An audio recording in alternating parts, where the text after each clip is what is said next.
Okay, welcome two week 3। और week 2 के अंदर हमने HTML के डिफरेंट टैग्स के ऊपर डिस्कस किया था और उन टैग्स को कैसे यूज़ करते हैं। और कुछ टैग्स हमने यूज़ किए थे और कुछ टैग्स के लिए रेफरेंस दिया था मैंने W3 स्कूल्स का, कि W3 स्कूल्स में जाकर आप डिफरेंट टैग्स को भी एक्सप्लोर कर सकते हैं। सो आज हम डिस्कस करेंगे कि जो HTML का पेज हमने क्रिएट किया था, जो HTML की वेबसाइट जो हम क्रिएट करेंगे, उस HTML के पेजेस और HTML के वेबसाइट के अंदर हमें डिफरेंट स्टाइलिंग करनी होती है। फॉर एग्जांपल हमने उसमें कोई कलर चेंज करना होता है, कोई फाउंट साइज चेंज करनी होती है, कोई बैकग्राउंड में इमेज लगाना होता है, कोई इमेज की डिफरेंट स्टाइलिंग करनी होती है। ये सारे काम जो होता है, जो वेब डेवलपमेंट की जबान में इस जितने भी सारे काम हैं, इन सबको कहते हैं कॉस्मेटिक वाला काम, जो वेबसाइट की कॉस्मेटिक का काम है। जब आप कहीं सॉफ्टवेयर हाउस में जब काम करने जाएंगे तो वहां पर यही वर्ड यूज होता है कि आप कॉस्मेटिक पे काम करें वेबसाइट के। सो ये कॉस्मेटिक के जितने भी काम होता है वेबसाइट के ऊपर, वो सारा हम करते हैं CSS के अंदर। सही। CSS का फुल फॉर्म है कैस्केडिंग स्टाइल शीट। एक्चुअली होता क्या है कि जितने भी HTML हमने लिखा है, जितने भी टैग्स HTML के हमने लिखे हैं, वो सारे टैग्स तो है ही। उन टैग्स के प्रॉपर्टीज के अंदर, उन टैग्स की प्रॉपर्टीज में, उन टैग्स के एट्रीब्यूट्स को के अंदर हम एक स्टाइल का टैग लगाते हैं, स्टाइल के एट्रीब्यूट यूज करते हैं। और उस एट्रीब्यूट के अंदर जो स्टाइलिंग लिखते हैं वो हम लोग लिखते हैं की वैल्यू पेयर में। यानी कोई एक की होता है और उसकी वैल्यू होती है। फॉर एग्जांपल जितने भी CSS होगा उन सब में की वैल्यूज पेयर होंगे। फॉर एग्जांपल यहाँ पर जो की है हमारे पास कलर है और उसका जो वैल्यू है वो ब्राउन है। तो अगर ये की वैल्यू पेयर में जिस टैग के ऊपर यूज करूंगा, चाहे मैं H1 के टैग के ऊपर यूज करूं, चाहे मैं पैराग्राफ के टैग के ऊपर यूज करूं, जिस किसी भी टैग के ऊपर मैं ये वाला की वैल्यू पेयर यूज करूंगा कलर ब्राउन का, तो उस की वैल्यू पेयर का जो कलर है वो क्या हो जाएगा, ब्राउन हो जाएगा। क्लियर है। इस तरह बहुत सारे की वैल्यूज पेयर हमारे पास मौजूद होते हैं, वो सारे की वैल्यू पेयर हम यूज कर सकते हैं। फॉर एग्जाम्पल एक पेज के अंदर आप CSS के सारे की वैल्यूज पेयर कभी यूज नहीं करते हैं, क्योंकि CSS की वैल्यूज पेयर बहुत ज्यादा है। सो आपको देखना पड़ता है कि कहां पर, किस जगह पर कौन सा आपको की वैल्यू पेयर की जरूरत है, उस की वैल्यू पेयर को आप यूज करते हैं। और CSS को यूज करने के लिए हम जो HTML के ऊपर CSS को जब यूज करते हैं, तो यूज करने के तीन तरीके, डिफरेंट जो तरीके हैं, उनमें से तीन जो तरीके हैं यही है कि आप जो CSS है उसको HTML में कैसे यूज करते हैं। एक सबसे पहला है इनलाइन। इनलाइन का मतलब ये होता है कि आप जो स्टाइल है उसको आप उस टैग के एट्रीब्यूट में स्टाइल का टैग यूज करके यूज कर सकते हैं। ये कहलाता है inline. Can be messy and hard to use. इसका मतलब ये होता है कि मेसी इसलिए कि फॉर एग्जांपल आपको दो पैराग्राफ से दोनों पैराग्राफ का एक ही स्टाइल यूज करना है, एक ही स्टाइल बनाना है, तो आपको दोनों पैराग्राफ में स्टाइल लिखना पड़ेगा, वो सारी स्टाइलिंग खुद से दोबारा लिखनी पड़ेगी, दो दफा लिखना होगा।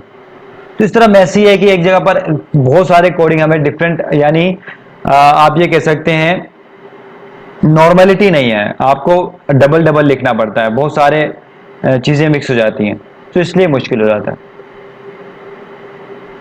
दूसरा जो होता है वो होता है इंटरनल।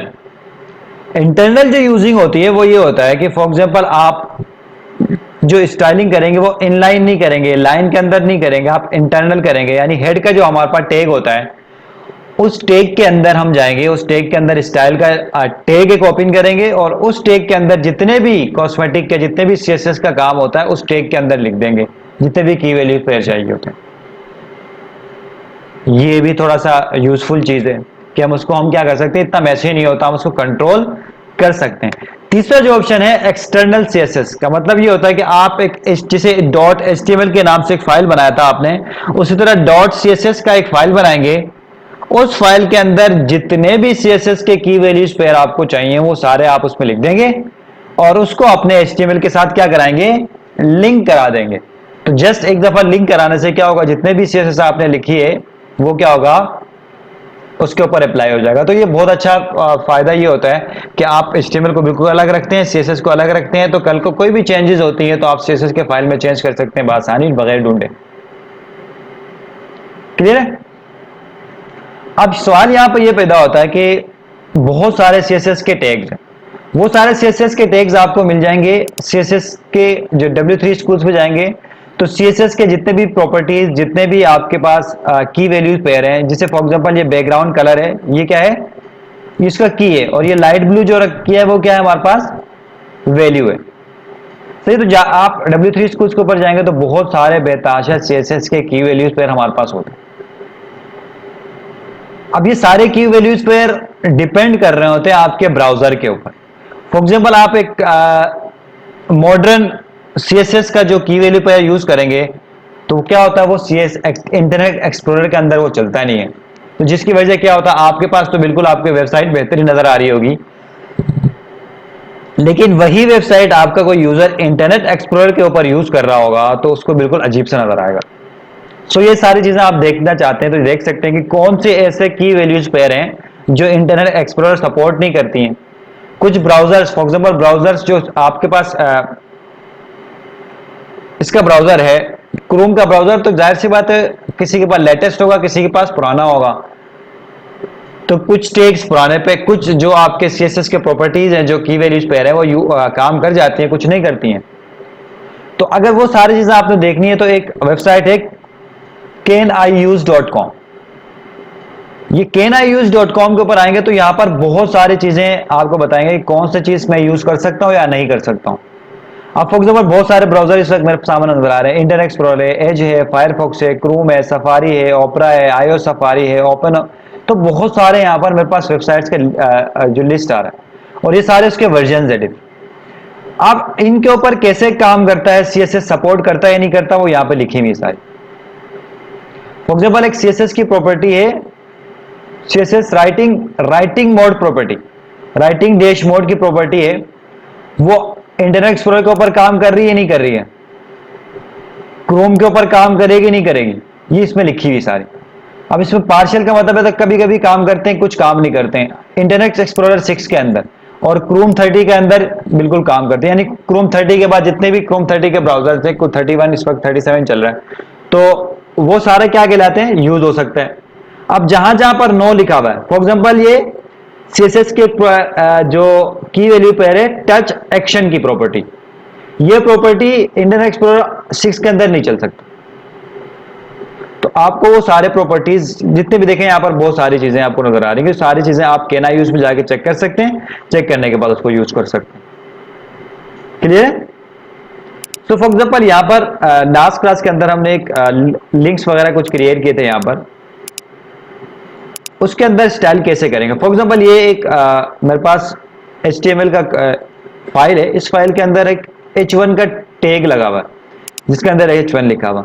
अब इस H1 के अंदर मुझे कोई स्टाइल लगाना हो, इसके कलर को चेंज करना हो, तो मैं क्या करूंगा, इसके अंदर एक एट्रीब्यूट यूज करूंगा स्टाइल का, और इस स्टाइल के एट्रीब्यूट के अंदर मैंने लिख दिया कलर, और कलर के अंदर मैंने लिख दिया ब्लू। अब फॉर एग्जांपल ये क्या होता है कि जो स्टाइल मैंने लिखा ये एट्रीब्यूट है, इज इक्वल टू करके सेमीकोलन जो उसके अंदर इन्वर्टेड कॉमास के अंदर हमने लिख दिया कलर यानी की, और उस की और वैल्यू को सेपरेट करने के लिए हमने बीच में क्या लिखा, कॉलन, और मैंने लिख दिया ब्लू। तो अब मैं इसको रन करूंगा तो क्या होगा, इस H1 का जो कलर है वो क्या हो जाएगा, ब्लू हो जाएगा। मैं इसको रन करके देख लेता हूं,